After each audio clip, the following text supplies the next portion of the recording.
Hola, hola. Let's get your students moving. This video is about brain breaks. My name is Catherine and I'm a Spanish teacher. Hola. I'm the Spanish teacher behind Cosmic Teaching, which is your go-to space for fun, easy, accessible Spanish classes. Bueno, let's get into it. So we're going to talk about brain breaks. And if you missed my video about the importance of brain breaks, make sure you go back and watch that and then hit subscribe because I'm going to be sharing even more ideas.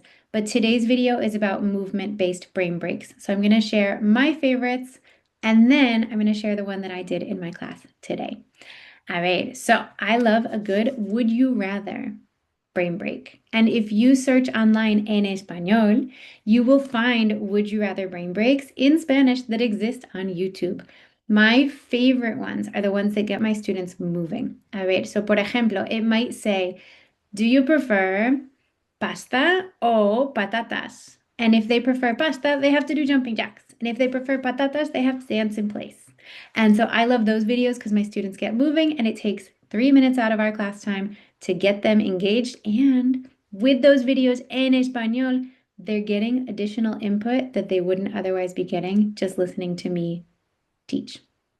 Bueno, so I like that one. I also like dance-based brain breaks. There are like just dance videos where they can learn a dance and they'd be dancing along to the dance. And we can, of course, choose música en español to help them get more exposure to other songs that they might not hear otherwise in our class.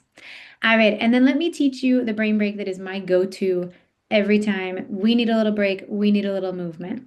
All right, we put one finger on our nose. We put the other finger on our ear. We're gonna switch. So you'll notice my hand is moving from my ear to my nose and switching, and I'm crossing in front. Vale, they have to cross back and forth because otherwise it doesn't work. And we're gonna see how many switches we can do in a minute.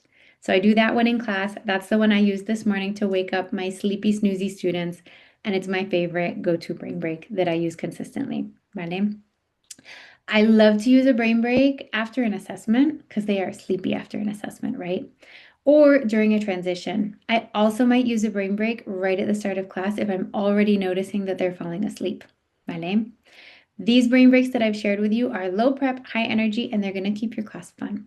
So try this one this week or try one of those other videos that I mentioned and drop in the comments which one your students like the most. Ciao.